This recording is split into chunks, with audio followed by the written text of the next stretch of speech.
എല്ലാ മഹത്വവും ദൈവത്തിന് അർപ്പിക്കുന്നു. എല്ലാ പ്രിയപ്പെട്ടവരെയും കർത്താവ് നാമത്തിലുള്ള സ്നേഹവന്ദനം അറിയിക്കുകയും ചെയ്യുന്നു. നാം കേട്ടതുപോലെ ഒരു നീണ്ട ഇടവേളയ്ക്ക് ശേഷമാണ് ഇവിടെ കടന്നു വന്ന് നിങ്ങളോടൊന്നിച്ച് കൂട്ടായ്മ അനുഭവപ്പാൻ ഇടയായത്. ഈ നാളുകളിൽ ഞങ്ങളെ പ്രാർത്ഥനയിൽ ഓർത്ത എല്ലാ പ്രിയപ്പെട്ടവരോടും കർത്താവ് നാമത്തിലുള്ള സ്നേഹവും നന്ദിയും അറിയിക്കുന്നു.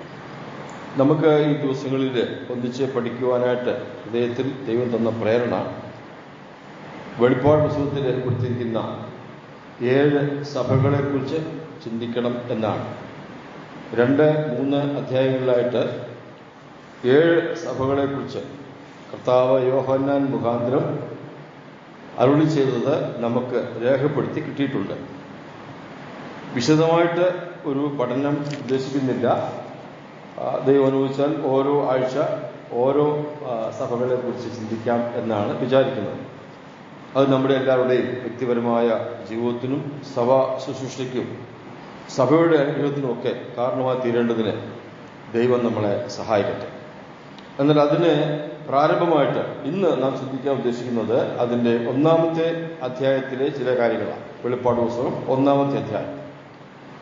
അത് ചിന്തിക്കാനുള്ള കാരണം എന്ന് ചോദിച്ചാൽ 2-3 അധ്യായം രേഖപ്പെടുത്തിയിരിക്കുന്ന 7 സഭകളെക്കുറിച്ച് പറഞ്ഞിരിക്കുന്ന കർത്താവ് ആരാ, ആ കർത്താവിന്റെ മഹത്വം അത് വെളിപ്പെടുത്തിയിരിക്കുന്ന ഒരു അധ്യായമാണ് 1-ാമത്തെ അധ്യായം.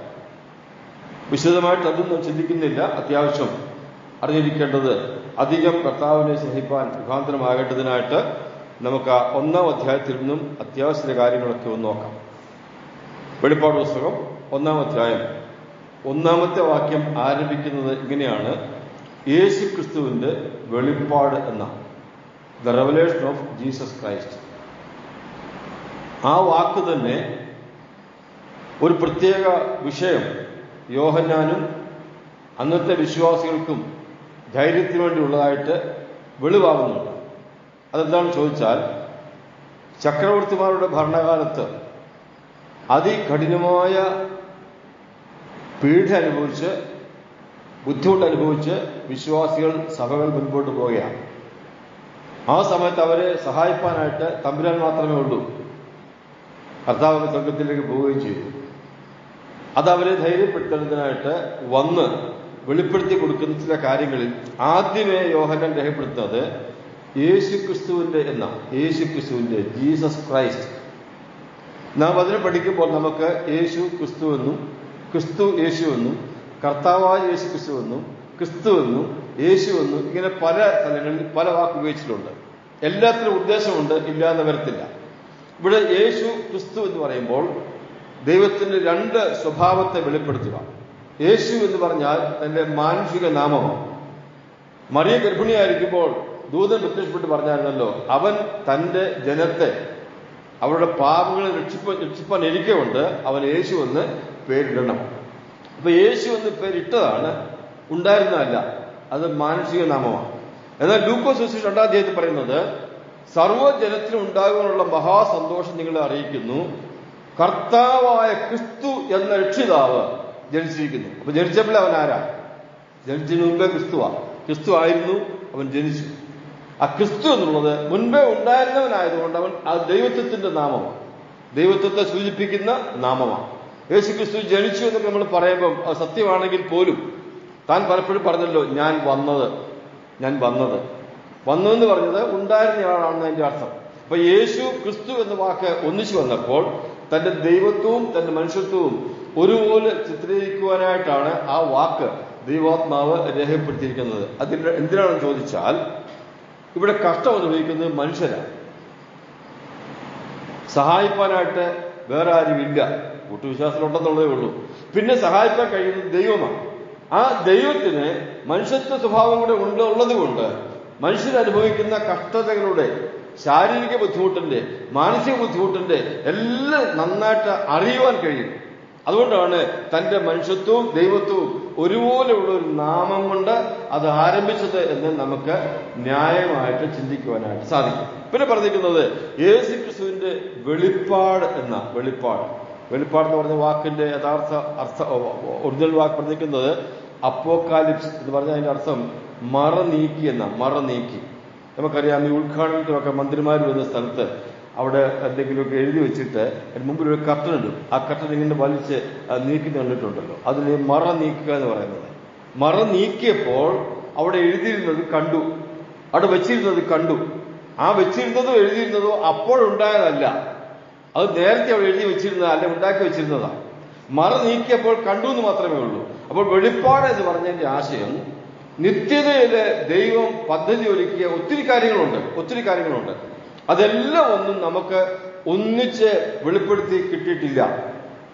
യേശുക്രിസ്തുവിന്റെ മനുഷ്യാവതാരം, ക്രൂശ് മരണം, പുനരുത്ഥാനം, സ്വർഗാരോഹണം, വീണ്ടും വരവ്, ഈ കാര്യമൊക്കെ കർത്താവ് പല സന്ദർഭങ്ങളിലായിട്ട് വെളിപ്പെടുത്തി തന്നിട്ടുണ്ട്. കർത്താവ് പോയ ശേഷം ശിഷ്യന്മാർക്ക് സഭയുടെ പ്രമാണം കുറേശ്ശെ വെളിപ്പെടുത്തി കൊടുത്തു. അവരത് എഴുതി വെച്ചതാണല്ലോ നമുക്ക് ലഭിച്ച ലേഖനങ്ങൾ എന്ന് പറയുന്നത്. ഇതങ്ങനെയല്ല. ഇവിടെ പറഞ്ഞിരിക്കുന്നത് ഈ വെളിപ്പാട് എന്ന് പറയുന്നത് കർത്താവിന്റെ വരവിന് ശേഷം സംഭവിക്കേണ്ട ചില കാര്യങ്ങള് നേരത്തെ ദൈവം ഒരുക്കി വെച്ചിരുന്നത് യോഹന്നാൻ അപ്പോസ്തലന് ഓരോന്നോരോന്നായിട്ട് കാണിച്ചു കൊടുക്കുക. അതിന് പല ആലങ്കാരിക പദപ്രയോഗമുണ്ട്, സിംബോളിക്കായിട്ട് പല കാര്യം ചെയ്തിട്ടുണ്ട്, പല ചിത്രങ്ങൾ കാണിക്കുന്നുണ്ട്. അതിലൂടെയൊക്കെ തനിക്ക് ആ കാര്യം ബോധ്യപ്പെടുത്തി കൊടുക്കുക എന്ന് പറഞ്ഞതിന്റെ അർത്ഥം. പിന്നെ അടുത്ത വാക്ക് വായിക്കുന്നത് വേഗത്തിൽ സംഭവിപ്പാനുള്ളത്, which must soon take place. വേഗത്തിൽ സംഭവിപ്പാനുള്ളത്. ഞാൻ അധികം ഭാഗം വിശദീകരിക്കുന്നില്ല.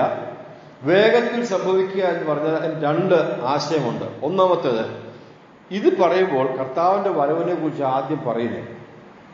കർത്താവിന്റെ വരവ് വേഗത്തിൽ സംഭവിക്കും. അന്നു മുതൽ ഇന്ന് വരെ എല്ലാ വിശ്വാസികളും കർത്താവിന്റെ വരവിന് വേണ്ടി കാത്തിരിക്കുക. ഇന്ന് വരെ കർത്താവ് വന്നില്ല. പിന്നല്ല ഈ വേഗത്തിൽ പറഞ്ഞതിന്റെ ആശയം. വേഗത്തിൽ എന്ന് പറഞ്ഞാൽ കർത്താവ് വന്നാൽ അത് നൊടി നേരം കൊണ്ട് കാര്യങ്ങളൊക്കെ തീരുക. കർത്താവ് തൻ ഗംഭീരനാഥത്തോടും വാക്യം അറിയാമല്ലോ. അങ്ങനെ പറഞ്ഞു കഴിഞ്ഞപ്പോൾ ആ വരവ് മനുഷ്യരുടെ പുനരുത്ഥാനം, വിശ്വാസങ്ങളുടെ രൂപാന്തരം ഒന്ന് ചേർത്തുകൊള്ളപ്പെടും. പൗലോസ് കൊരിന്ത്യരെടുത്ത് പറഞ്ഞു, ഇതെപ്പോ സംഭവിക്കുന്ന നൊടിയിടയിൽ, കണ്ണുമേക്കിനിടയിൽ, കണ്ണടച്ചു തുറക്കുന്ന സമയം കൊണ്ട് സംഭവിക്കുന്ന. അതാണ് വേഗത്തിൽ എന്ന് പറഞ്ഞതിന്റെ ഒരർത്ഥം. മനസ്സിലായല്ലോ. രണ്ടാമതൊരർത്ഥം കൂടിയുണ്ട്. കർത്താവ് വന്നു, മധ്യാശ വന്നു, നമ്മളവിടെ എടുത്തുകൊള്ളപ്പെട്ടാൽ പിന്നെ ഈ ഭൂമിയിൽ ഉടൻ തന്നെ ആരംഭിക്കുകയാണ് ഉപദ്രവ മഹോദ്രവ കാലം. 3.5-7 വർഷം. അത് അന്ത്യക്രിസ്തുവിന്റെ അല്ലെങ്കിൽ എതിർക്രിസ്തുവിന്റെ ഭരണകാലത്തെക്കുറിച്ച് വായിക്കുന്നത്. അത് കഴിയുമ്പോൾ കർത്താവ് വിശുദ്ധന്മാരുമായിട്ട് ഒലിവുമലയിൽ വരുന്നു, 1000 ആണ്ട് ഭൂമിയിൽ വാഴുന്നു. അതിനുശേഷം അന്ത്യമായ ന്യായവിധി ഉണ്ടാകുന്നു. പിന്നെ പുതിയ ആകാശ ഭൂമിയിലേക്ക് പ്രവേശിക്കുന്നു. ഈ പറഞ്ഞ കാര്യത്തിന് 7 വർഷം അധികം 1000 വർഷം പിന്നെ നിത്യതയിലേക്ക് പ്രവേശിക്കുന്നു. അതെല്ലാം പെട്ടെന്ന് സംഭവിക്കുക. 6-ാമത്തെ അധ്യായം വായിച്ചാൽ അറിയാം. കലശങ്ങൾ വരുന്നു, മുദ്ര പൊട്ടുന്നു, കുതിര വരുന്നു, ഇന്ന് വേണ്ട പല പല പ്രശ്നങ്ങൾ എല്ലാം ഇങ്ങനെ പെട്ടെന്ന് നടക്കുക. അതിനിടയ്ക്ക് ഒരു ഗ്യാപ്പില്ല. അതാണ് പെട്ടെന്ന് സംഭവിക്കാനുള്ളത് എന്ന് പറഞ്ഞതിന്റെ രണ്ടാമത്തെ ആശയം. അപ്പോൾ അത്രയും കാര്യം ഒന്നാമത്തെ വാക്യത്തിൽ നമ്മൾ മനസ്സിലാക്കി. ഇനി ഈ വെളിപ്പാട് പുസ്തകം അഥവാ നാം പഠിക്കാൻ ഉദ്ദേശിക്കുന്ന 7 സഭകൾക്കുള്ള ദൂത് വെളിപ്പെട്ട് കിട്ടിയത്, രേഖപ്പെടുത്തി കിട്ടിയത് എങ്ങനെയാണെന്ന് നോക്കിക്കേ. ഒന്നാമത്തെ വാക്യം, വേഗത്തിൽ സംഭവിക്കാനുള്ളത് തന്റെ ദാസന്മാരെ കാണിക്കേണ്ടതിന്, അത് നമ്മളെ കുറിച്ചാണ്, വിശ്വാസത്തെ കുറിച്ചാണ് കാണിക്കേണ്ടതിന് ദൈവം അത് അവന് കൊടുത്തു. അവനാരാ? യേശുക്രിസ്തു. ദൈവം അത് അവന് കൊടുത്തു. അവൻ അത് ദൂതൻ മുഖാന്തരം യോഹന്നാന് കൊടുത്തു. ഇപ്പൊ എത്ര പേരായി? പിതാവാൻ ദൈവം, പുത്രനാം ദൈവം, ഇടയ്ക്കൊരു ദൂതൻ, പിന്നെ യോഹന്നാൻ, പിന്നെ നമ്മുടെ കിട്ടി. 5-ാമത്തെ ആളാ നമ്മള്. അപ്പൊ ഈ ദൂതൻ എന്ന് പറയുമ്പോൾ യേശുക്രിസ്തു വന്ന് പറഞ്ഞായിട്ടൂടെ പറഞ്ഞിട്ടുമുണ്ട്. ദൂതൻ എന്ന് പറഞ്ഞാൽ മിക്കവാറും ഭാഗങ്ങളിലൊക്കെ ദൂതൻ എന്ന് രേഖപ്പെടുത്തിയിരിക്കുന്നത് വേദശാസ്ത്രപരമായി പറഞ്ഞാൽ ഏഞ്ചൽ ഓഫ് ഹെവൻ, ദൈവം ദൂതന്റെ വേഷത്തിൽ വന്ന് പ്രത്യക്ഷപ്പെട്ട് സംസാരിച്ച ഒത്തിരി സന്ദർഭങ്ങളുണ്ട്. അത് അബ്രഹാമിന് അങ്ങനെ പ്രത്യക്ഷപ്പെട്ടിട്ടുണ്ട്, യോശുവയ്ക്ക് അങ്ങനെ പ്രത്യക്ഷപ്പെട്ടിട്ടുണ്ട്, മാനോഹയ്ക്ക് അങ്ങനെ പ്രത്യക്ഷപ്പെട്ടിട്ടുണ്ട്. അതൊക്കെ നമുക്ക് വിശദീകരിക്കാതെ അറിയാവുന്ന കാര്യങ്ങളായിട്ട് അങ്ങനെ പറഞ്ഞു പോവുകയാണ്. അപ്പോൾ ഇവിടെ അങ്ങനെ ഒരു ദൂതന്റെ പ്രത്യക്ഷതയായിട്ട് നമുക്ക് മനസ്സിലാക്കാൻ പറ്റത്തുള്ളൂ. കർത്താവായ യേശുക്രിസ്തുവാണ് ഇത് വന്ന് പറയുന്നത്. ഇടയ്ക്ക് ദൂതൻ നിലയിൽ പ്രത്യക്ഷപ്പെടുന്നുമുണ്ട്. അപ്പോൾ ആ വിഷയം അവിടെ അവസാനിപ്പിച്ചിട്ട് നമുക്കിനി മുൻപോട്ട് പോകാൻ ചിന്തിക്കുന്നത് കർത്താവായ യേശുക്രിസ്തുവിനെ കുറിച്ച് ഈ അധ്യായത്തിൽ പറഞ്ഞിരിക്കുന്ന വിഷയത്തിൽ അത്യാവശ്യം നാം ഓർത്തിരിക്കേണ്ട കാര്യം ചിന്തിക്കുക. അതെന്തിനാണെന്ന് ചോദിച്ചാൽ, ഈ 2-3 അധ്യായങ്ങളിലെ 7 സഭകൾക്ക് ലേഖനം എഴുതുമ്പോൾ ഓരോ സഭകളോട് സംസാരിക്കുമ്പോഴും താൻ ആരാണെന്ന് വെളിപ്പെടുത്തുന്നുണ്ട്. അതെല്ലാം ഒരുപോലെയല്ല. ഞാൻ ഇരുന്നവനും ഇരിക്കുന്നവനും വരുന്നവനുമാണ് ഒരിടത്ത് പറഞ്ഞു. ഒരിടത്ത് പറഞ്ഞു ഞാൻ മരിച്ചവനായിരുന്നെങ്കിലും ഉയർത്തവനാണ്, ഇനി മരിക്കുകയില്ല. മനസ്സിലായോ? ഒരിടത്ത് പറഞ്ഞു അഗ്നിജ്വാലയ്ക്കൊത്ത കണ്ണുള്ളവനാണെന്ന് പറഞ്ഞു. ഇങ്ങനെ ഓരോ സഭയോട് സംസാരിക്കുമ്പോഴും തന്റെ സ്വഭാവത്തിന്റെ പ്രത്യേകത വ്യത്യസ്തമായിട്ട് വർണ്ണിച്ച് വെളിപ്പെടുത്തുന്നത്. അതിന് കാരണമുണ്ട്. ആ സഭയ്ക്ക് അങ്ങനെയുള്ള ചില സ്വഭാവം ഉണ്ടായിരുന്നു, അല്ലെങ്കിൽ സ്വഭാവ വൈകൃതം ഉണ്ടായിരുന്നു. അത് വെളിപ്പെടുത്താനും അത് ബോധ്യപ്പെടുത്താനും വേണ്ടിയാണ് കർത്താവ് തന്റെ സ്വഭാവത്തിന്റെ പ്രത്യേകത വ്യത്യസ്തമായിട്ട് പറഞ്ഞത്. അതൊക്കെ ഈ 1-ാം അധ്യായത്തിലുണ്ട്. അതാണ് അവിടെ എടുത്തെഴുതിയിരിക്കുന്നത്. അതുകൊണ്ട് നമുക്ക് അത്യാവശ്യം ഇന്നത്തെ ക്ലാസ് ചിന്തിക്കാമെന്ന് മാത്രം നോക്കാം. 4-ാമത്തെ വാക്യം, കർത്താവ് യേശു ക്രിസ്തു ആരെന്ന് നോക്കിക്കേ, വേഴ്സ് 4.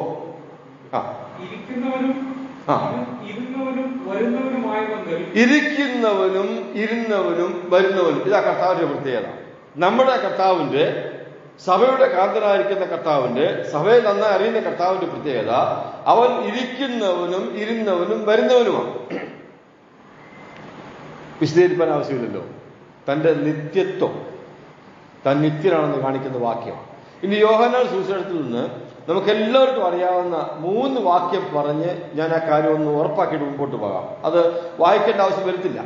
അതായത് 1-ാമത്തെ അധ്യായം വായിക്കുന്നത്, യോഹന്നാൻ 1:1 വായിക്കുന്നത്, ആദിയിൽ വചനം ഉണ്ടായിരുന്നു, വചനം ദൈവമായിരുന്നു, വചനം ദൈവത്തോടു കൂടിയായിരുന്നു. അപ്പോൾ അവൻ ആരാ? അവൻ ഉണ്ടായിരുന്നവനാണ്. 14-ാം വാക്യം വായിക്കുന്നത്, വചനം ജഡമായി തീർന്നു, നമ്മുടെ ഇടയിൽ പാർത്തു, അവൻ ഇരുന്നവനാണ്. ഇനി 14-ാം അധ്യായത്തിന്റെ 1-2 വാക്യം വായിക്കുന്നു, നിങ്ങളുടെ ഹൃദയം കരങ്ങിപ്പോകരുത്, എന്നെ വിശ്വസിക്കണം, എന്റെ പിതാവ് ഭവനത്തിൽ അനേക വാസസ്ഥലങ്ങളുണ്ട്, ഞാൻ പോയി സ്ഥലം ഒരുക്കിയിട്ട് വന്ന പിന്നെ നിങ്ങളെ എന്റെ അടുക്കൽ ഇപ്പൊ ഞാൻ വരും. അപ്പൊ ഇരുന്നവൻ, ഉണ്ടായിരുന്നവൻ, ഇരുന്നവൻ, വന്നവൻ. ഞാൻ ലളിതമായിട്ട് സുവിശേഷത്തിൽ നിന്ന് 3 വാക്യം പറഞ്ഞതേ ഉള്ളൂ. ആ 3 വാക്യം നമുക്ക് കാണാൻ അറിയാവുന്ന വാക്യമാണ്. നമ്മൾ സന്ദർഭങ്ങളുമായി പഠിക്കുന്ന കാര്യങ്ങളാണല്ലോ. അപ്പൊ കർത്താവിന്റെ, അവൻ ഉണ്ടായിരുന്നവനാ, അവൻ ഉള്ളവനാ, അവൻ ഇന്നും ഉണ്ടായിരിക്കുന്നവനാ, അവന് മാറ്റമില്ല. വിശ്വാസികളെ, നിങ്ങളെ ഉപദ്രവിക്കുന്നവർക്ക്, അന്നത്തെ കാലത്ത് അവരെ ഉപദ്രവിക്കുന്നവർക്ക്, ഇന്നും നമ്മളെ ഭാരപ്പെടുത്തുന്നവർക്ക് മാറ്റം വരും. നമ്മുടെ വിഷയങ്ങൾക്ക് മാറ്റം വരും. പക്ഷെ നമ്മുടെ വിഷയം അനുവദിച്ചവനെ, നമ്മെ ഭാരപ്പെടുത്തുവാൻ അനുവദിച്ചവനെ അവനൊരിക്കലും മാറ്റം വരത്തില്ല. അവൻ അന്നും ഇന്നും എന്നും ഒരുപോലെയാണ്. അതുകൊണ്ടാണ് എബ്രായലേഖനം എഴുതിയ ആള് പറഞ്ഞത്, യേശു ക്രിസ്തു ഇന്നലെയും ഇന്നും എന്നേക്കും അനന്യൻ. അനന്യൻ എന്ന് പറഞ്ഞ വാക്കിന്റെ അർത്ഥം സെയിം എന്നാണ്, ഒരുപോലെ ഉള്ളവൻ എന്നാണ്. 5-ാമത്തെ വാക്യം, വേഴ്സ് 5, 5-ാമത്തെ വാക്യം, വിശ്വസ്ത സാക്ഷി, മരിച്ചവന്റെ ആദിജാതൻ. 3 വാക്കാ, 3 പേരെ തന്നെ കുറിച്ച് പറഞ്ഞേക്കുന്നത്. വിശ്വസ്ത സാക്ഷി എന്ന് പറഞ്ഞാൽ സാക്ഷ്യം വഹിക്കുന്ന ജോലി പ്രവാചകന്റെ ജോലിയാണ്. പ്രവാചകന്റെ ജോലി. മോശ പറയുണ്ടായി, അത് ആവർത്തന പുസ്തകം 18-ാം അധ്യായത്തിന്റെ 15-ാം വാക്യത്തിൽ രേഖപ്പെടുത്തിയിട്ടുണ്ട്, നിങ്ങളുടെ ഇടയിൽ നിന്ന് എന്നെപ്പോലൊരു പ്രവാചകനെ ദൈവം എഴുന്നേൽപ്പിക്കും. മോശ പറഞ്ഞു, എന്നെപ്പോലൊരു പ്രവാചകനെ നിങ്ങളുടെ ഇടയിൽ നിന്ന് ദൈവം എഴുന്നേൽപ്പിക്കും. അന്നേ പറഞ്ഞിരുന്നതാ, അത് യേശു ക്രിസ്തുവിനെ പറഞ്ഞതാ. അവന്റെ വാക്ക് നിങ്ങൾ കേൾക്കണം, അവനോട് വിഘടിക്കരുത്, അവൻ ശിക്ഷിക്കുന്നവനാ എന്ന് ശക്തമായിട്ട് അന്നേ പറഞ്ഞു. അപ്പോൾ മുൻപേ വെളിപ്പെട്ട് കിട്ടിയ ഒരു പ്രവാചകനാണ് കർത്താവായ യേശു ക്രിസ്തു. അവനിവിടെ ആയിരുന്നപ്പോൾ തന്റെ ശുശ്രൂഷയിലെല്ലാം ആ പ്രവചനത്തിന്റെ ഗാംഭീര്യം മുഴങ്ങി കേൾക്കുവാനും സാധിച്ചു. 2-ാമത്തേത്, first born of the dead, നമുക്ക് ഡെഡ്, മരിച്ചവരിൽ ആദ്യജാതൻ എന്ന് പറഞ്ഞാൽ കർത്താവിന്റെ പ്രവർത്തന കാലത്ത് തന്നെ മരിച്ചവരിൽ നിന്ന് ഉയർത്തവരുണ്ടല്ലോ. പിന്നെ എങ്ങനെ ആദ്യജാതനാകുന്നത്? അതിന്റെ അർത്ഥം യായിറോസിന്റെ മകളെയും നൈലിലെ വിധവയുടെ മകനെയും ഈ ലാസറിനെയും കർത്താവ് ഉയർപ്പിച്ചതാണ്, തന്നെ ഉയർത്തതല്ല. അവർ 3 പേരും പിന്നീട് മരിച്ചു. അത് സംശയമില്ലാത്ത കാര്യമാണ്. അത് രേഖപ്പെടുത്തി കിട്ടണമെന്നില്ലല്ലോ. അവർ മരിച്ചില്ലായിരുന്നെങ്കിൽ ഇന്ന് ഏതാണ്ട് 2000-ലധികം വയസ്സുള്ള ആൾക്കാർ ലോകത്ത് ജീവിച്ചിരുന്നെന്ന് നമ്മൾ കേട്ടേനെ. അവർ മരിച്ചു. യേശു അങ്ങനെയല്ല, അവൻ താനെ ഉയർത്തവനാണ്. ദൂതൻ പറഞ്ഞ ഇങ്ങനെയാണ്, നിങ്ങൾ ജീവിച്ചിരിക്കുന്നവനെ മരിച്ചോടെ അന്വേഷിക്കുന്നുവോ, അവൻ ഇവിടെ ഇല്ല, താൻ പറഞ്ഞതുപോലെ ഉയർത്തെഴുന്നേറ്റു. അപ്പോൾ താൻ തന്നെ ഉയർത്തെഴുന്നേറ്റവനാ. മാത്രമല്ല, ഇനി മേലിൽ അവന് മരണമില്ല, മരിക്കാൻ കഴിയുമില്ല. അവന്റെ മഹത്വത്തിലേക്ക് പ്രവേശിച്ചു കഴിഞ്ഞു. അതാണ് മരിച്ചവരിൽ ആദ്യജാതൻ എന്ന് പറഞ്ഞതിന്റെ അർത്ഥം. അത് മാത്രമല്ല, ആദ്യം പറഞ്ഞ വിശ്വാസ സാക്ഷി പ്രവാചകനാണെങ്കിൽ ഇവൻ ആരെ നോക്കിക്കേ. എബ്രായലേഖനം ഒരു വാക്യം വായിക്കാം. എബ്രായലേഖനം 7-ാം അധ്യായം 24-25 വാക്യം. Hebrews chapter 7, 24 and 25.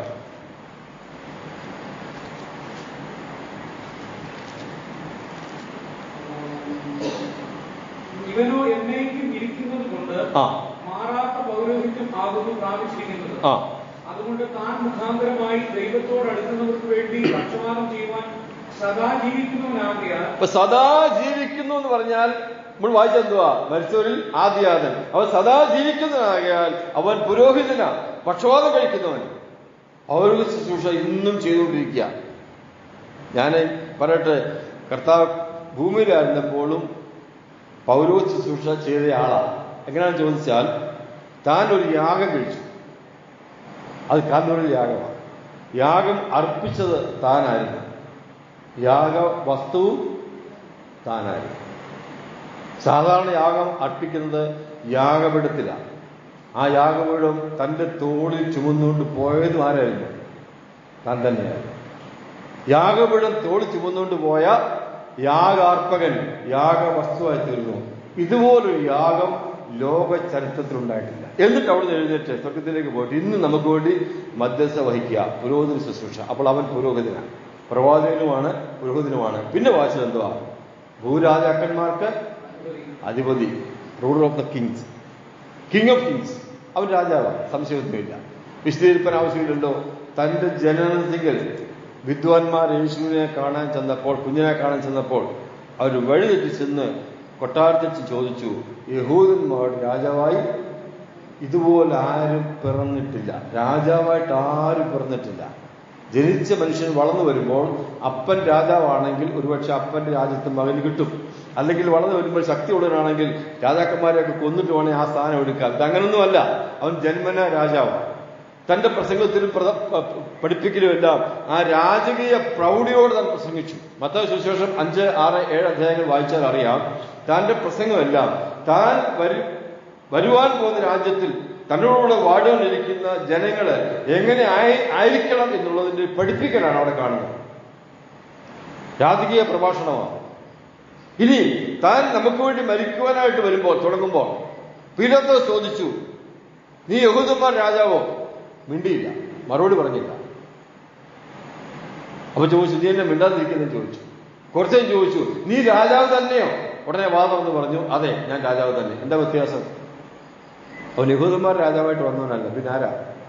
സർവഭൂമിയുടെ രാജാവ്. അപ്പോ വാ തുറന്ന് പറഞ്ഞു, അതെ, ഞാൻ രാജാവ് തന്നെ.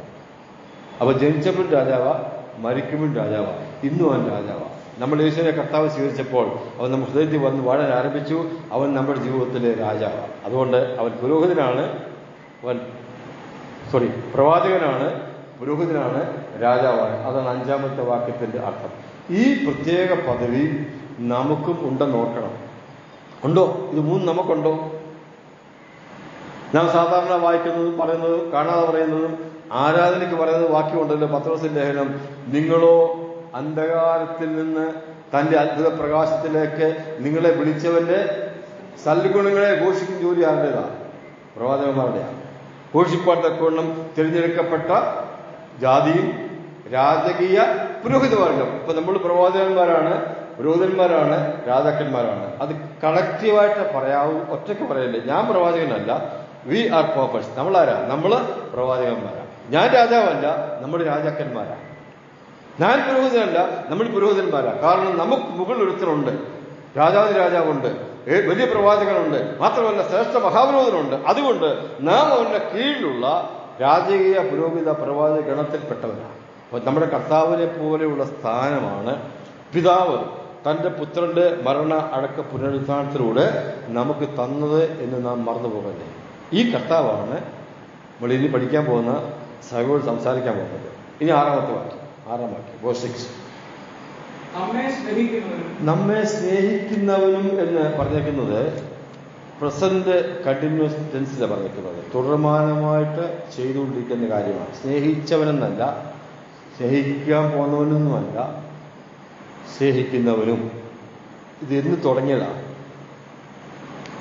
യിരെമ്യാ പ്രവാചകൻ പറഞ്ഞു, നിത്യസ്നേഹം കൊണ്ട് ഞാൻ നിങ്ങളെ സ്നേഹിച്ചു. യിരെമ്യാ പ്രവാചകൻ മുഖാന്തരം യഹോവ പറഞ്ഞു, നിത്യസ്നേഹം കൊണ്ട് ഞാൻ നിങ്ങളെ സ്നേഹിച്ചു. അപ്പൊ എന്ന് തുടങ്ങിയതാ?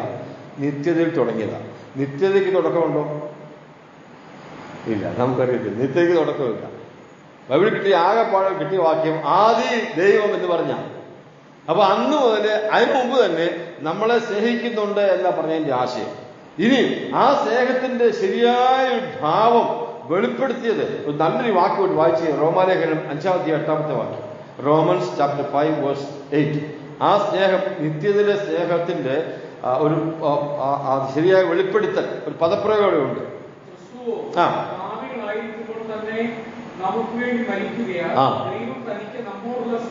ആ സ്നേഹത്തെ പ്രദർശിപ്പിച്ചു. God demonstrate his love on the cross. പ്രദർശിപ്പിച്ചു. ഒരു വസ്തുവാ സാധാരണ പ്രദർശിപ്പിക്കുന്നത്. ഒരു വസ്തുവിനെ പ്രദർശിപ്പിച്ചിരിക്കുന്ന പോലെ പുത്രനെ ക്രൂശിൽ തറച്ചു വച്ചിരിക്കുക. വഴിയെ പോകുന്നവർ കണ്ടിട്ട് ഒരു നോക്കുവാൻ പോലും മടിച്ചു. കാരണം കണ്ടാൽ ആളെല്ലാം തോന്നുവാർ അത്രമാത്രം വിരൂപനാണ്. സ്നേഹം പ്രദർശിപ്പിക്കപ്പെട്ടിരിക്കുക. എന്ത് തുടങ്ങിയതാ? നിത്യയിൽ തുടങ്ങിയതാ. എവിടെ വെളിപ്പെടുത്തി? ക്രൂശിൽ വെളിപ്പെടുത്തി. ഇന്നും സ്നേഹിച്ചുകൊണ്ടിരിക്കുന്നു. ഇവിടെ ഇരിക്കുന്ന ഞാൻ ഉൾപ്പെടെ നമ്മുടെ ഓരോരുത്തരും ആത്മീക നിലവാരം വ്യത്യസ്തമാണ്. നമ്മുടെ മാനസികാവസ്ഥ വ്യത്യസ്തമാണ്. നമ്മുടെ ചിന്താഗതി വ്യത്യസ്തമാണ്. നമ്മുടെ സ്വഭാവം വ്യത്യസ്തമാണ്. പക്ഷേ നമ്മളെല്ലാവരും ദൈവം സ്നേഹിക്കുന്നത് ഒരേ അളവിലാണ്. ഞാനിവിടെ നിന്ന് പ്രസംഗിക്കുന്നതുകൊണ്ട് നിങ്ങളെക്കാൾ അധികം കർത്താവ് എന്നെ സ്നേഹിക്കുന്നില്ല. എന്നെ നിങ്ങളെ ഒരുപോലെ സ്നേഹിക്കും. അതെന്തുകൊണ്ടാണ്? നമ്മൾ കൂടുതൽ പ്രാർത്ഥിക്കുന്നതുകൊണ്ടാണോ?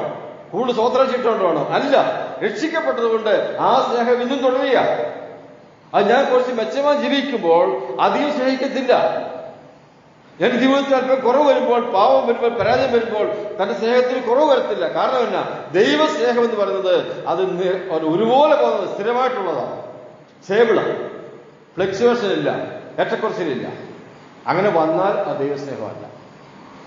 അതുകൊണ്ട് വായിച്ചത് ഇന്നും നമ്മളെ സ്നേഹിക്കുന്നു. 6-ാമത്തെ വാക്യം. അത് അധികം വിശദീകരിക്കേണ്ടെന്ന് തോന്നുന്നു. 6-ാം വാക്യം ബാക്കിയുള്ളത് വായിച്ച്.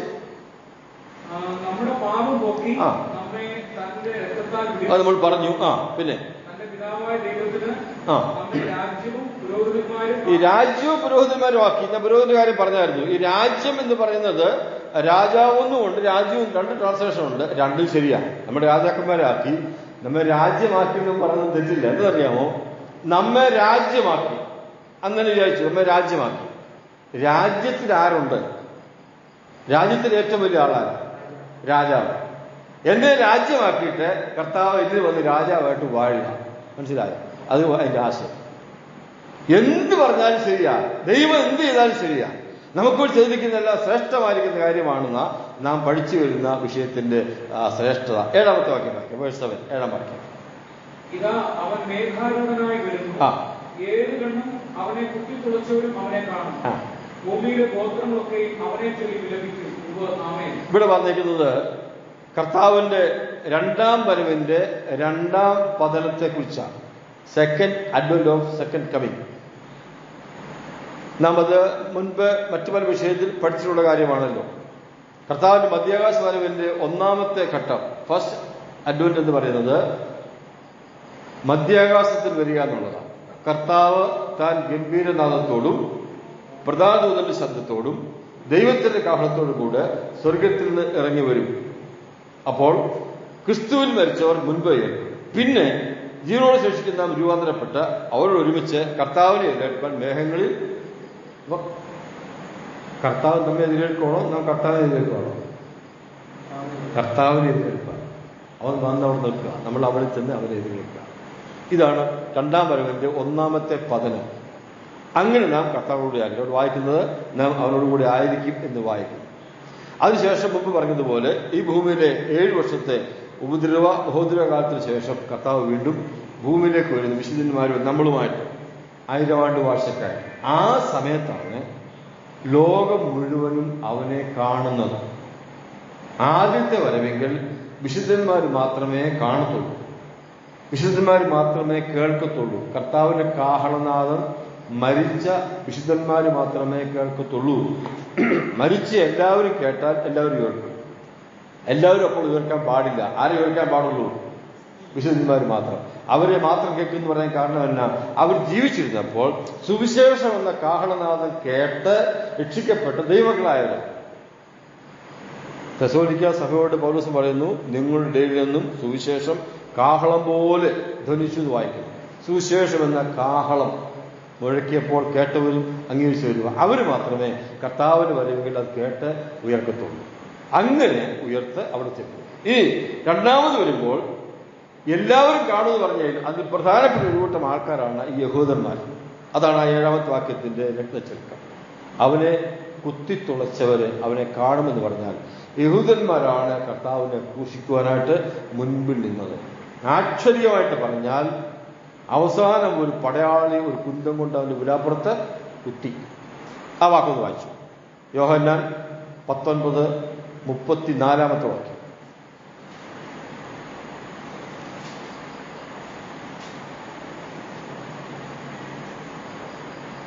അവിടെ പറഞ്ഞിരിക്കുന്നത് മരിച്ചോ എന്ന് നോക്കേണ്ടതിന് വായിച്ചു 19:34. കുന്തം കൊണ്ട് അവന്റെ വിലാപ്പുറത്ത് കുത്തി. 37-ാം വാക്യം വായിച്ചു. 37-ാം വാക്യം. അവൻ കുത്തിയവങ്കിലേക്ക് അവർ നോക്കുമെന്ന മറ്റൊരു തിരുവെഴുത്ത് നിവൃത്തിയായി. മനസ്സിലായല്ലോ? യേശുക്രിസ്തുവിനെ കുത്തി എന്ന് പറയുന്നത് സന്ദർഭവശാല ദേഷ്യമെന്ന് കുത്തിയൊന്നുമല്ല. ക്രൂശിക്കപ്പെടുന്ന ആൾക്കാര് മരിക്കുവാൻ താമസിക്കുന്നെങ്കിൽ സന്ധ്യ കഴിഞ്ഞ് ഇവർക്ക് പടിയെല്ലാം തീർത്തിട്ട് പോകണമല്ലോ. മരിക്കാൻ താമസിക്കുന്നെങ്കിൽ കാലിന്റെ കുതികാലിന്റെ അവിടെ ഒടിക്കും. കുതികാലിന്റെ അവിടെ ഒടിച്ചു കഴിഞ്ഞാൽ എല്ലാം ഒടിയും. അപ്പൊ മുഴുവൻ ശരീരത്തിന്റെ ഭാരവും അതിലൂടെ വന്നിട്ട് ഉള്ള രക്തം മുഴുവൻ ഒഴുകി പോകും. ആള് പെട്ടെന്ന് മരിക്കും. അങ്ങനെ നോക്കിയപ്പോൾ ഇവർ ആരും മരിച്ചില്ല. ആരാ? യേശു മരിച്ചില്ല, കള്ളന്മാർ രണ്ടുപേരും മരിച്ചില്ല. അവർ രണ്ടുപേരുടെയും കുതികാല് വെട്ടി, അവരുടെ കാല് വെട്ടി, അവരുടെ കയ്യിൽ ഒടിച്ചു. യേശുവിനടുത്ത് വന്നപ്പോൾ അവൻ മരിച്ചു കഴിഞ്ഞു. ഇപ്പൊ സംശയമായി, മരിച്ചോ? അതെ. അന്വേഷിച്ചു, നോക്കി, മനസ്സിലാക്കി, ആ സർട്ടിഫിക്കറ്റ് കൊടുത്തു, തെളിവാക്കി. മരിച്ചു എന്ന് ബോധ്യപ്പെട്ട് കഴിഞ്ഞു. അപ്പൊ ഈ കുന്തം കൊണ്ട് നിന്നവന്റെ ചെയ്തു? ഒരു കുത്തൂടെ കൊടുത്തു. നമ്മൾ വായിക്കുമ്പോൾ തോന്നുന്നു ഇവരുടെ ദേഷ്യപ്പെട്ട് കുത്തിയൊന്നുമല്ല. അവർ ദേഷ്യം ഉണ്ടെങ്കിലും കൊള്ളാം, എന്തെങ്കിലും കൊള്ളാം. ദൈവത്തിന്റെ വചനത്തിന്റെ നിവൃത്തിയാണ്. ഇദ്ദേഹം പോയിട്ട് 7 വർഷം കഴിഞ്ഞ് വരവുണ്ട് ഇങ്ങോട്ട്. ആ വരവെങ്കിൽ ഇവരിവനെ കാണണം. കുത്തിയവരവനെ കാണണം. അനുസരണം കെട്ടവർ കാണണം. നിങ്ങൾ എന്നെ ഉപദ്രവിച്ചെങ്കിലും, നിങ്ങൾ എന്നെ തള്ളിക്കടന്നെങ്കിലും ഞാനിതാ പ്രതാപത്തോടെ വന്നിരിക്കുന്നു. അക്കാലത്ത് എന്നെ വിശ്വസിച്ചവരുണ്ട്, എന്നെ അംഗീകരിച്ചവരുണ്ട്. അവരെന്റെ കൂടെ ഇപ്പോഴുണ്ട്. ഒന്നുകൂടി വായിച്ചു 7-ാമത്തെ വാക്യം. വെളിപ്പാട് പുസ്തകം 1-ാം അധ്യായം 7-ാമത്തെ വാക്യത്തിന്റെ വായിച്ച് നമുക്ക് അവസാനിപ്പിക്കാം. അവൻ മേഘാരൂഢനായി വരുന്നു. ഏത് കണ്ണും അവനെ കുത്തിത്തുളച്ചവരും അവനെ കാണും. ഏത് കണ്ണും കാണും, കുത്തിത്തുളച്ചവരും കാണും. പിന്നെ അവരെന്ത് ചെയ്യും? അവര് വിലപിക്കും. വിലപിച്ചിട്ട് എന്താ കാര്യം? വിലപിക്കേണ്ട സമയത്ത് വിലപിക്കണമായിരുന്നു. പിന്നെ വിലപിച്ചിട്ട് കാര്യമില്ല. എന്നാൽ അവരോട് ചേർത്തൊരു വാക്ക് ഞാൻ നമുക്ക് ആശ്വാസമായിട്ട് പറയട്ടെ. അവർ വിലപിക്കും. നമ്മളോ?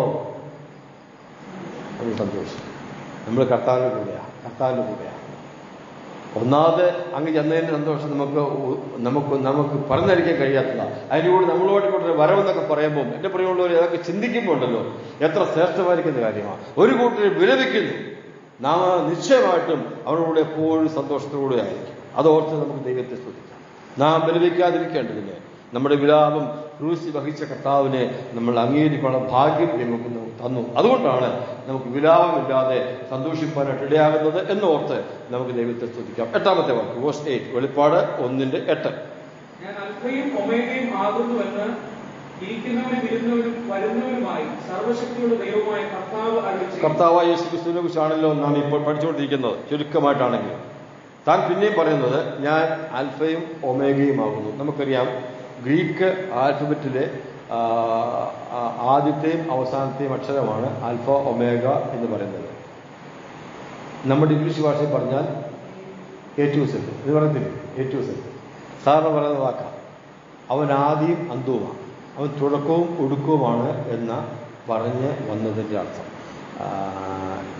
ഇതിന് ലളിതമായ ഒരു വ്യാഖ്യാനം പറയാം. ഉൽപ്പത്തി പുസ്തകത്തിന്റെ 1-ാമത്തെ അധ്യായത്തിൽ 1-ാമത്തെ വാക്യം എന്തുവാ? ആദിയിൽ ദൈവം. In the beginning God. വെളിപ്പാട് ദിവസം 22-ാം അധ്യായത്തിന്റെ 20-ാം വാക്യത്തിൽ എന്തോ പറഞ്ഞിരിക്കുന്നത്, അതായത് അവസാനത്തെ തൊട്ടുമ്പോഴത്തെ വാക്യം. യേശുക്രിസ്തു പറഞ്ഞു, ഇതാ ഞാൻ വേഗം വരുന്നു. അപ്പൊ ആദ്യ കർത്താവിനെ കുറിച്ചാണല്ലോ അല്ലേ? വെളിപ്പാട് 22:20. ഇതാ ഞാൻ വേഗം വരുന്നു. അത് പുസ്തകം അവസാനിക്കുന്നത് അങ്ങനെയാണ്. തുടങ്ങുന്നതോ ആദ്യം ഈ ദൈവം എന്ന് പറഞ്ഞാൽ ആരാ? ദൈവം. അത് സൃഷ്ടാവിനെ കുറിച്ചാണ് പറഞ്ഞിരിക്കുന്നത്. നമുക്കറിയാവുന്ന ഒരു കാര്യമാണല്ലോ, എബ്രായ ഗ്രീക്ക് ഭാഷകളിൽ സംഖ്യ എഴുതുമ്പോൾ സിംഗുലർ, ഡ്യുവൽ, പ്ലൂറൽ അങ്ങനെയാണ്. അതായത് ഏകവചനം, ദ്വിവചനം, ബഹുവചനം. 1, 2, 3 മുതലാണ് അവിടെ ബഹുവചനം ആരംഭിക്കുന്നത് അവരുടെ ഭാഷയിൽ, എബ്രായ ഗ്രീക്ക് ഭാഷകളിൽ. നമുക്കങ്ങനെയല്ല. ഏകവചനം, ബഹുവചനം, സിംഗുലർ, പ്ലൂറൽ. അവർക്കങ്ങനെയല്ല. Singular, dual, plural. ഏകവചനം, ദ്വിവചനം, ബഹുവചനം. അവിടെ ഉൽപ്പത്തി 1:1 ദൈവം എന്ന വാക്ക് ഒറിജിനൽ ഭാഷയിൽ ബഹുവചനത്തിൽ എഴുതിയിരിക്കുന്നത്. ബഹുവചനത്തിലാണ്. ബഹുവചനത്തിലാണെങ്കിൽ അത് ആരെക്കുറിച്ചാണ്? പറയാം. ആരെക്കുറിച്ചാണ്? പിതാവ ദൈവം, പുത്രനാം ദൈവം, ആത്മാവ് ദൈവം. ത്രിയേക ദൈവത്തെക്കുറിച്ച് പറഞ്ഞിരിക്കുന്നതാണ് അത് ദൈവം എന്ന വാക്ക്. അങ്ങനെ പലയിടത്തുമുണ്ട്. ലൂക്കോസ് 7-ാമത്തെ അധ്യായത്തിൽ സ്നാനത്തെക്കുറിച്ച് വായിക്കണ്ട. ദൈവത്തിന്റെ ആലോചനയാണ് സ്നാനം എന്ന് പറയുന്നത്. ദൈവത്തിന്റെ ആലോചന. ആലോചിക്കാൻ എത്ര പേര് വേണം? പറഞ്ഞ പക്ഷം 2 പേരെങ്കിലും വേണം. ഇവിടെ പറഞ്ഞേക്കും ദൈവമൊന്നുമാണ്. അപ്പൊ അവിടെയും പ്ലൂറൽ ഉദ്ദേശിക്കുന്നത്. ഞാൻ പറഞ്ഞതിന്റെ ആശയം, തുടക്കത്തില് കർത്താവായ യേശുക്രിസ്തു കൊണ്ട് അവൻ സൃഷ്ടാവാണ്. അവനെ കൂടാതെ ഒന്നും ഉളവായിട്ടില്ല. അവനായിട്ടും എല്ലാം ഉളവായി. ഒടുക്കം വാക്യം വായിക്കുമ്പോഴും കർത്താവ് പറയുന്നത്, ഇതാ ഞാൻ വേഗം വരുന്നു. അപ്പൊ പുസ്തകത്തിൽ തന്നെ തുടക്കത്തിലും ഒടുക്കത്തിലും അവനുണ്ട്. ഇപ്പോഴത്തെ പറഞ്ഞത്, ഞാൻ ആൽഫയും ഒമേഗയുമാകുന്നു. ഇനി നമ്മുടെ ജീവിതം ഒന്ന് പരിശോധിക്കാം. ഞാനും നിങ്ങളും എന്ന് യേശുവിനെ കർത്താവ് സ്വീകരിച്ച് രക്ഷിക്കപ്പെട്ടുവോ ആ സെക്കൻഡിൽ യേശുക്രിസ്തു നമ്മുടെ ഹൃദയത്തിൽ വന്ന് വസിപ്പാൻ ആരംഭിച്ചല്ലോ അല്ലേ? ആരംഭിച്ചു. അതാ കൊലോസ്യർ വായിക്കുന്നത്, മഹത്വത്തിന്റെ പ്രത്യാശയായ ക്രിസ്തു നിങ്ങളിൽ ഇരിക്കുന്നുവല്ലോ. മഹത്വത്തിന്റെ പ്രത്യാശ ക്രിസ്തു തമ്മിലുണ്ട് എന്നാരംഭിച്ചതാ രക്ഷിക്കപ്പെട്ടപ്പോൾ. നമ്മുടെ രക്ഷിക്കപ്പെട്ടപ്പോഴത്തെ ആരംഭം അവനാണ്. ആരംഭം അവനുമായിട്ടാണ്. ഇനി എന്ന് അവസാനിക്കുന്നേ? പൗലോസ് പറഞ്ഞു, വിട്ടുപിരിഞ്ഞ് ക്രിസ്തുവിനോട്. അവസാനം അവിടെയാണ്. പിന്നെ മുമ്പ് വായിച്ച വാക്യത്തിന്റെ വാക്ക് ഞാൻ പറയാം. ഇങ്ങനെ നാം എപ്പോഴും കർത്താവിനോട് ഒരിക്കലും പിരിയുന്നില്ല. അപ്പൊ നമ്മെ സംബന്ധിച്ചും നമ്മുടെ തുടക്കവും ഒടുക്കവും ഇല്ല. കർത്താവിന് ഒടുക്കമുണ്ടെങ്കിൽ നമുക്ക് ഒടുക്കമുണ്ട്. അവൻ ഒടുക്കമില്ലാത്തതുകൊണ്ട് നാം അവന് കൂടെയാണ്. അപ്പൊ എത്ര ശ്രേഷ്ഠമായിരിക്കുന്ന ഒരു പദവിയാ ദൈവം നമുക്ക് തന്നെന്ന് നോക്കണം. അവൻ നമ്മുടെ കർത്താവ് മാത്രമല്ല ആൽഫയും ഒമേഗയും. നാം രക്ഷിക്കപ്പെട്ടുകൊണ്ട് നാമും അവനോട് ചേർന്നു. നാം അവനിലും അവൻ നമ്മിലുമാണ്. അപ്പൊ നമ്മുടെ പദവി നാം ഓർക്കണം. നമ്മൾ നിത്യരാണ് എന്ന് പറയാം, പക്ഷെ നമുക്ക് തുടക്കമുണ്ട്. ഒടുക്കമുണ്ടോ? ഒടുക്കമില്ല. നമുക്ക് ഒടുക്കമില്ല. നിത്യതയോടെ കർത്താവിൻ്റെ കൂടെ ജീവിക്കുന്നു എന്നാണ് പറഞ്ഞതിൻ്റെ ആശയം. നമ്മൾ ആ വായിച്ച 8-ാമത്തെ വാക്യം വരെ വെളിപ്പാട് 1-ാമത്തെ അധ്യായത്തിൻ്റെ ഒരു പോർഷൻ തീരുക. പിന്നെ യോഹന്നാൻ മറ്റു ചില കാര്യങ്ങൾ പറഞ്ഞിട്ട് താൻ കർത്താവിൻ്റെ മഹത്വത്തെ കാണുന്നുണ്ട്. അവൻ്റെ തലമുടി വെളുത്ത പഞ്ഞി പോലെ, കണ്ണ് അത്തിജ്വാലക്കൊത്തത്, കാല് ചുട്ടുപഴിപ്പിച്ച് വെള്ളോട്, ഇതെല്ലാം കണ്ടു കഴിഞ്ഞപ്പോൾ, ഈ ശബ്ദം കേട്ട് കഴിഞ്ഞപ്പോൾ വായിച്ചു 17-ാമത്തെ വാക്യം, വേഴ്സ് 70. അവനെ കണ്ടിട്ട് ഞാൻ മരിച്ചവനെ പോലെ അവന്റെ കാൽക്കൽ വീണു. അവൻ വലങ്കൈ എന്റെ മേൽ വെച്ചു, ഭയപ്പെടേണ്ട, ഞാൻ ആദ്യനും അന്ത്യനും ജീവനുള്ളവനും ആകുന്നു. അപ്പോഴേ ഇത്രയും ശ്രേഷ്ഠമായ കാര്യം നമ്മൾ ബാക്കി കാര്യം ചിന്തിച്ചില്ല. 13-ാമത്തെ വാക്യം മുതൽ അത്ര മഹത്വമുള്ള കർത്താവിനെ കണ്ടപ്പോൾ യോഹന്നാൻ അവന്റെ കാൽക്കൽ വീണു. ഈ ഫെൽഡം. എന്നിട്ട് അവൻ ഭയപ്പെട്ടു. മരിച്ചില്ല, പിന്നെ മരിച്ചവനെ പോലെ എന്താ പറയേണ്ടതെന്ന് അറിയത്തില്ല. അപ്പൊ കർത്താവ് പറഞ്ഞ മറുപടിയാണ്, ഭയപ്പെടേണ്ട. ഒരു കാര്യം നമ്മൾ ശ്രദ്ധിക്കേണ്ടത്, താൻ പറയുന്നത് ഫിയർ നോട്ട് എന്നാണ്. ഫിയർ നോട്ട്, ഫെൽ നോട്ട് എന്നല്ല, വീഴില്ലെന്നല്ല, കൗണ് വീഴില്ലെന്നല്ല, എന്നെ ആരാധിക്കലെന്നല്ല. അങ്ങനെയാണ് പറഞ്ഞത്. അല്ല, എന്നെ ആരാധിക്കുന്നത് സന്തോഷം എനിക്ക്, ഞാൻ മഹത്വമുള്ളവന്, ഞാൻ ആരാധിക്ക് യോഗ്യനാണ്. നീ ഭയപ്പെടണ്ട. കാരണം യോഹന്നാൻ ഇപ്പം ആ പത്മോസിൽ നാട് കടത്തപ്പെട്ടവരായിരിക്കുന്നത് ഭയപ്പെട്ട അവസ്ഥയിലാണ്. ചരിത്രം പറയുന്നത് തന്നെ കൊല്ലാൻ ശ്രമിച്ചിട്ട് മരിക്കാത്തത് കൊണ്ട് അവിടെ കൊണ്ടാക്കിയെന്നാണ്. അങ്ങനെയാണെങ്കിൽ വേണം ഏത് സമയത്ത് തിരിച്ചു കൊണ്ടുവന്ന് വീണ്ടും ഒന്നുകൂടി ട്രൈ ചെയ്യാൻ അവർക്ക്. എന്തായാലും താൻ ഭയപ്പെട്ട് കഴിഞ്ഞ സമയമാണ്. ആ സമയത്താണ് കഴിഞ്ഞ 3.5 വർഷം കഴിഞ്ഞ 3.5 വർഷം അല്ല മുമ്പ് ഒന്നിച്ച് ജീവിച്ചപ്പോൾ ആ 3.5 വർഷം കണ്ട കർത്താവ് അല്ല ഈ കർത്താവ്. അന്ന് കർത്താവിന് ഇത്ര മഹത്വത്തോടെ കണ്ടിട്ടില്ല. ഒരിക്കൽ മരുഭൂമിയിൽ വെച്ച് കണ്ടു, അതും ഇത്രയും ഇല്ലായിരുന്നു. അന്ന് വസ്ത്രത്തിന്റെ പ്രത്യേകത പറഞ്ഞിട്ടുള്ളൂ. ഇത് കണ്ണിന്റെയും മുടിയുടെയും കാലിന്റെയും ശബ്ദത്തിന്റെയും എല്ലാം പറഞ്ഞിട്ടുണ്ട്. ഇതിന്റെ കൂടെ കണ്ടു കഴിഞ്ഞപ്പോൾ താൻ കർത്താവിന്റെ ഭാഗത്തേക്ക് വീഴുക. ദൈവത്തെ ആരാധിക്കുന്ന ഒരു പ്രത്യേക സന്ദർഭമാണ് അവിടെ കാണുന്നത്. തന്നെയുമല്ല, നമുക്ക് വിശദീകരിച്ച് പോകാൻ പറ്റുന്നില്ലല്ലോ.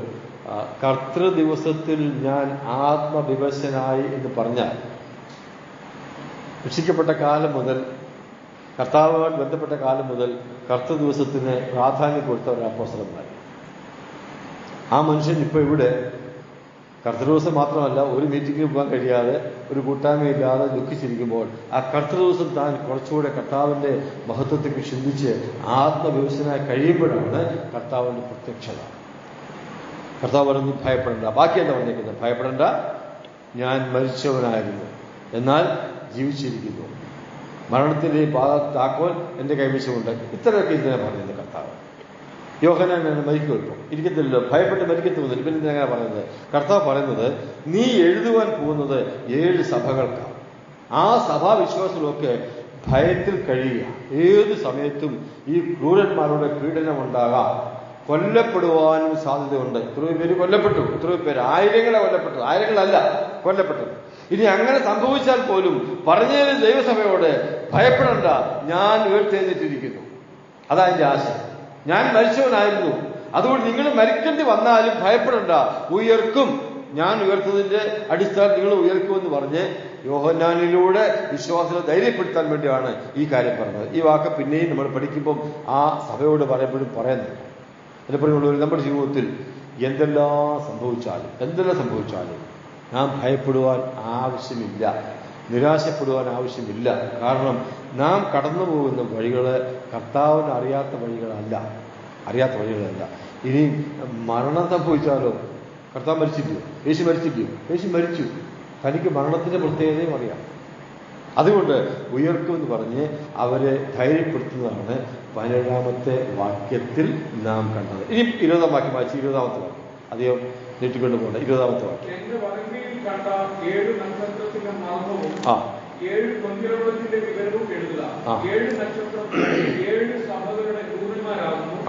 7 നിലവിളക്ക് 7 സഭകൾ ആകുമെന്ന്. 7 നക്ഷത്രം കർത്താവ് ഇങ്ങനെ കൈ പിടിച്ചുകൊണ്ട് നിൽക്കുന്നതായിട്ടാണ് യോഹന്നാൻ കാണുന്നത്, ദർശനം കാണുന്നത്. 7 നിലവിളക്കുകളുടെ നടുവിൽ കർത്താവ് നിൽക്കുന്നു. കർത്താവ് തന്നെ പറഞ്ഞു അതിന്റെ അർത്ഥം എന്താണ്, അതുകൊണ്ട് എഴുതിക്കോളാൻ പറഞ്ഞിട്ട് തന്നെ കൂടെ എഴുതിപ്പിക്കുക. 7 നക്ഷത്രം 7 സഭകളുടെ ദൂതൻ എന്നവിടെ ഏകവചനത്തിൽ പറഞ്ഞിരിക്കുന്നതുകൊണ്ട് തെറ്റിദ്ധരിക്കേണ്ട. മെസ്സഞ്ചർ, ദൂത് പ്രാപിച്ച് പറയുന്നത് എന്ന അതിന്റെ അർത്ഥം. സഭയുടെ ദൂതൻ എന്ന് പറഞ്ഞാൽ സഭയിലെ ശുശ്രൂഷകന്മാരുടെ അതിന്റെ അർത്ഥം. സഭയിലെ ശുശ്രൂഷകന്മാർക്കുള്ള ഒരു പ്രബോധനം ആ വാക്കിലുണ്ട്. എന്താണെന്ന് ചോദിച്ചാൽ, ദൂത് പ്രാപിച്ച് പങ്കുവെക്കേണ്ടവരാണ്. ദൂതുവാഹികളാണ്, ദൂതന്മാരാണ്. നമ്മൾ സാധാരണ പറയുന്ന ഏഞ്ചൽസ് അല്ല. ദൂത് പ്രാപിച്ച് ദൂത് പറയേണ്ടവരാണ് സഭയുടെ ശുശ്രൂഷകന്മാർ. ഇനി ആ ശുശ്രൂഷന്മാർ എവിടെ? അവരുടെ സ്ഥാനം എവിടെയാണ്? കർത്താവിന് വലങ്കയില്ല. 7 നക്ഷത്രം ശുശ്രൂഷന്മാർ കർത്താവിന് വലങ്കയിലെന്ന് പറഞ്ഞാൽ അവന്റെ നിയന്ത്രണത്തിലാണ്. അവന്റെ നിയന്ത്രണത്തിലാണ്. ഒരു സഭാ ശുശ്രൂഷകന്മാർക്കും സ്വയമായിട്ടൊരു കാര്യം ചെയ്യുവാൻ അനുവാദമില്ല. ഇത്രയും നാൾ ഇങ്ങനെയൊക്കെയാണ് ചെയ്തത്, ഇനി അടുത്ത ആഴ്ച പോലും അങ്ങനെ ചെയ്യാം. അങ്ങനെയൊന്നും പറ്റത്തില്ല. അന്നും ഇന്നും എന്നും പ്രമാണം ഒന്നു തന്നെയാണ്. ഇഷ്ടം പോലെ ചെയ്യാൻ പറ്റത്തില്ല, ഇഷ്ടമുള്ള പ്രസംഗിക്കാൻ പറ്റത്തില്ല. മുമ്പിരിക്കുന്ന ആൾക്കാർ ആരെങ്കിലും എന്തെങ്കിലും കുറവുള്ളവരാണെങ്കിൽ അവർക്കിട്ടുണ്ട് കൊട്ടുകൊട്ടാൻ പറ്റത്തില്ല. ഒന്നും പറ്റത്തില്ല. കർത്താവ് തരുന്നത്, ദൂത് പ്രാപിക്കുന്നത് അങ്ങോട്ട് പങ്കുവെക്കുക. കാരണം എന്നാ? മറന്നുപോകല്ലേ, നമ്മൾ അവന്റെ കയ്യിലിരിക്കുക, അവന്റെ പലകയിലിരിക്കുക, അവന്റെ നിയന്ത്രണത്തിലാണ്. നിയന്ത്രണം വിട്ടൊരു കാര്യം ചെയ്യാനായിട്ട് പാടില്ല.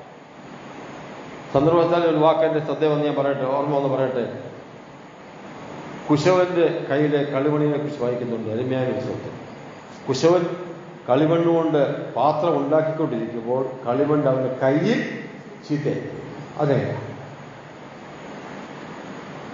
കയ്യിൽ ചീത്തയായി. കയ്യിലിരുന്നാലും ചീത്തയാകാം. നമുക്ക് ഒരു സ്വാതന്ത്ര്യമുണ്ട്, ഫ്രീ വിൽ. ആ സ്വാതന്ത്ര്യം കർത്താവ് ചോദ്യം ചെയ്തിട്ടില്ല, ഒരിക്കലും ചെയ്തിട്ടില്ല.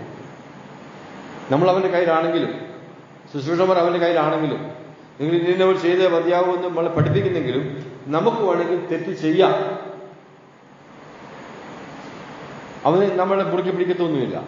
ആദമും ഹവയും കൂടെ പഴം പറിക്കുന്നതും സംസാരിക്കുന്നതും തിന്നുന്നതും ഒക്കെ കർത്താവ് കണ്ടതല്ലേ, യഹോവ കണ്ടതല്ലേ? നോ നോ എന്ന് പറഞ്ഞോ? പറയത്തില്ല. കൽപ്പന കൊടുത്തതേ ഉള്ളൂ. അനുസരിക്കോ അനുസരിക്കാതിരിക്കോ സ്വാതന്ത്ര്യം നമുക്കുള്ളതാ. അതിനനുസരിച്ച് കിട്ടുമെന്നേ ഉള്ളൂ. അനുസരിച്ചാൽ പ്രതിഫലം കിട്ടും, അനുസരിച്ചില്ലെങ്കിൽ ശിക്ഷ കിട്ടും. അതുകൊണ്ട് ഒന്നാമത്തേത്, നാം അവൻ്റെ കയ്യിലിരിക്കുന്നു എന്ന കാര്യം മറന്നുപോകും.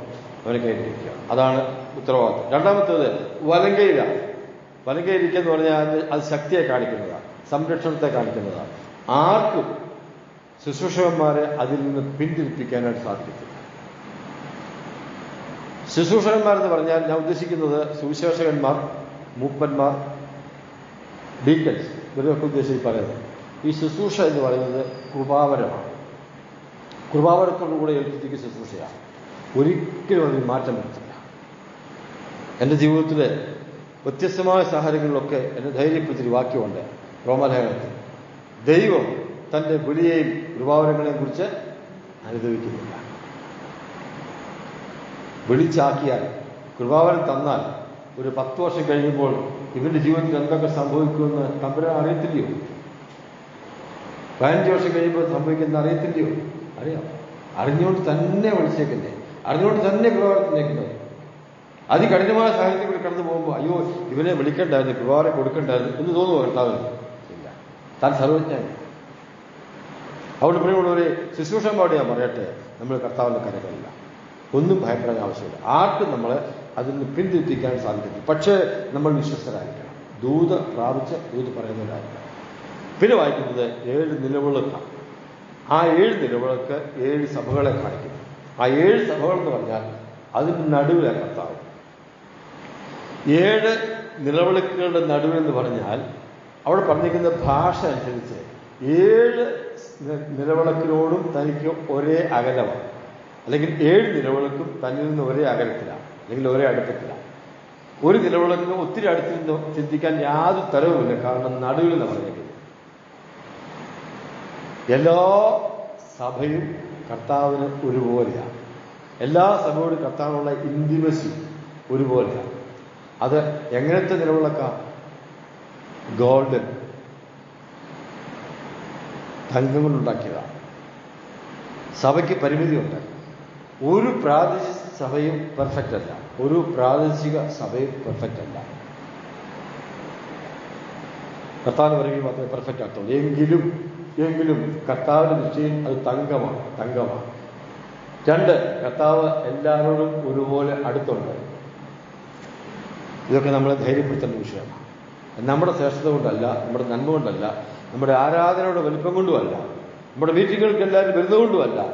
സഭ കർത്താവിൻ്റെ അടുത്ത് വീണ്ടെടുക്കപ്പെട്ടതായതുകൊണ്ട് അതിൻ്റെ ശ്രേഷ്ഠത അതിന് തന്നെ ഉണ്ട്, സംശയമില്ലാത്ത കാര്യം. ഇനി ഒരു വാക്ക് നാം സാധാരണ കാണാതെ പറയുന്നതാണല്ലോ, 2 or 3 പേർ എൻ്റെ നാമത്തിൽ കൂടി വരുന്നതൊക്കെയും ഞാൻ അവരുടെ നടുവിലുണ്ട്. ഇത് സഭയ്ക്ക് കൊടുത്തിരിക്കുന്ന ഒരു വാഗ്ദത്തമാണ്. കാരണം മത്തായി സുവിശേഷം 16-ാം അധ്യായത്തിലാണ് ആദ്യത്തെ സഭയെക്കുറിച്ചുള്ള പ്രസ്താവന, ഞാൻ എൻ്റെ സഭയെ പണിയും. 18-ാം അധ്യായത്തിലാണ് രണ്ടാമത് സഭയെക്കുറിച്ചുള്ള പ്രസ്താവന. 2 പേർ തമ്മിൽ പ്രയാസമുണ്ടായാൽ പോയി സംസാരിച്ച് പരിഹരിക്കണം. അത് പരിഹരിക്കുന്നില്ലെങ്കിൽ 2 പേരെ കൂടെ കൊണ്ടുപോകണം. അത് പരിഹരിക്കുന്നില്ലെങ്കിൽ പിന്നെ സഭയെ അറിയിക്കണം. സഭ അനുസരിക്കുന്നില്ലെങ്കിൽ അത് സഭയിൽ അവനെ പുറത്താക്കണം. ഐക്യബന്ധിപ്പെട്ട് പ്രാർത്ഥിക്കണം. എന്നിട്ട് പറയുന്നു 2 or 3 പേർ എൻ്റെ നാമത്തിൽ, അത് സഭയെക്കുറിച്ചാണ്. സഭ കൂടിയവരുടെ മധ്യേ കർത്താവ് വരുമെന്നാണ് പറഞ്ഞേക്കുന്നത്.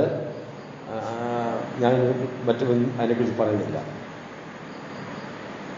സഭയെപ്പോലെ കർത്താവിന് വരെയുള്ള ഒന്നുമില്ല. സഭയെപ്പോലെ കർത്താവ് കാത്തിരിക്കുന്ന മറ്റൊന്നിനുമില്ല. കൺവെൻഷനുമല്ല, കല്യാണത്തിനുമല്ല, വീടുവാരത്തിനുമല്ല. അവിടെ കർത്താവ് വരുന്നത് നിങ്ങൾ പറയുന്നത് ഞാൻ സമ്മതിച്ചു, എനിക്ക് വിരോധമില്ല. പക്ഷെ പ്രമാണം സഭയെക്കുറിച്ചാണ് പറഞ്ഞത്. സംശയമില്ല, പോയി വായിച്ചു വരും. സഭയുടെ മധ്യേ കർത്താവുള്ളത്. കാരണം സഭയെ കർത്താവ് വിലയ്ക്ക് വാങ്ങിയത്, രക്തം കൊടുത്ത് വിലയ്ക്ക് വാങ്ങിയത്. അങ്ങനെ ഉണ്ടെങ്കിൽ ഈ നോടൊരു കാര്യം ഓർത്തോണം. നമ്മൾ മീറ്റിങ്ങിന് കൂടുമ്പോൾ ബൈബിൾ ക്ലാസ് ഒരു സഭായോഗമാണ്, പ്രാർത്ഥനായോഗം ഒരു സഭായോഗമാണ്, കോട്ടയം മീറ്റിംഗ് ഒരു സഭായോഗമാണ്, അപ്പം നിൽക്കുന്ന സഭായോഗമാണ്. ഇങ്ങനെ സഭായോഗങ്ങൾ പലതുണ്ടല്ലോ. നാം സഭയായി കൂടുമ്പോൾ കർത്താവ് എവിടെയാ? നടുവിൽ. ഇപ്പം നമ്മളെവിടെയാണ്? ചുറ്റും. അങ്ങനെ ഉണ്ടെങ്കിൽ ഈ സ്തോത്രം ചെയ്യുമ്പോൾ ഇങ്ങനെ പറയണം: കർത്താവെ, ഞങ്ങൾ നിന്നെ സ്തുതിക്കുന്നു, കർത്താവെ, ഞങ്ങൾ നിന്നെ ആരാധിക്കുന്നു, പുത്രനെ ചുറ്റും ഇരുന്നുകൊണ്ട് ഞങ്ങൾ നിന്നെ പറയാമല്ലേ? ധൈര്യമായിട്ട് പറയാം. നമ്മൾ സാറിന് എങ്ങനെ പറയുന്നത്? നമ്മളിവിടെ ഇരിക്കുന്നത് മേശയ്ക്ക് ചുറ്റും അല്ല ഇരിക്കുന്നത്. ഇതിലെവിടെ?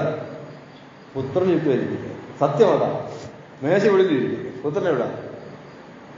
പുത്രൻ നടുവിൽ എന്ന് പറഞ്ഞാൽ എല്ലാവർക്കും തുല്യ ദൂരമാണ് അതിന്റെ അർത്ഥം. പുത്രൻ ആരാ? സർവ്വവ്യാപിയാ.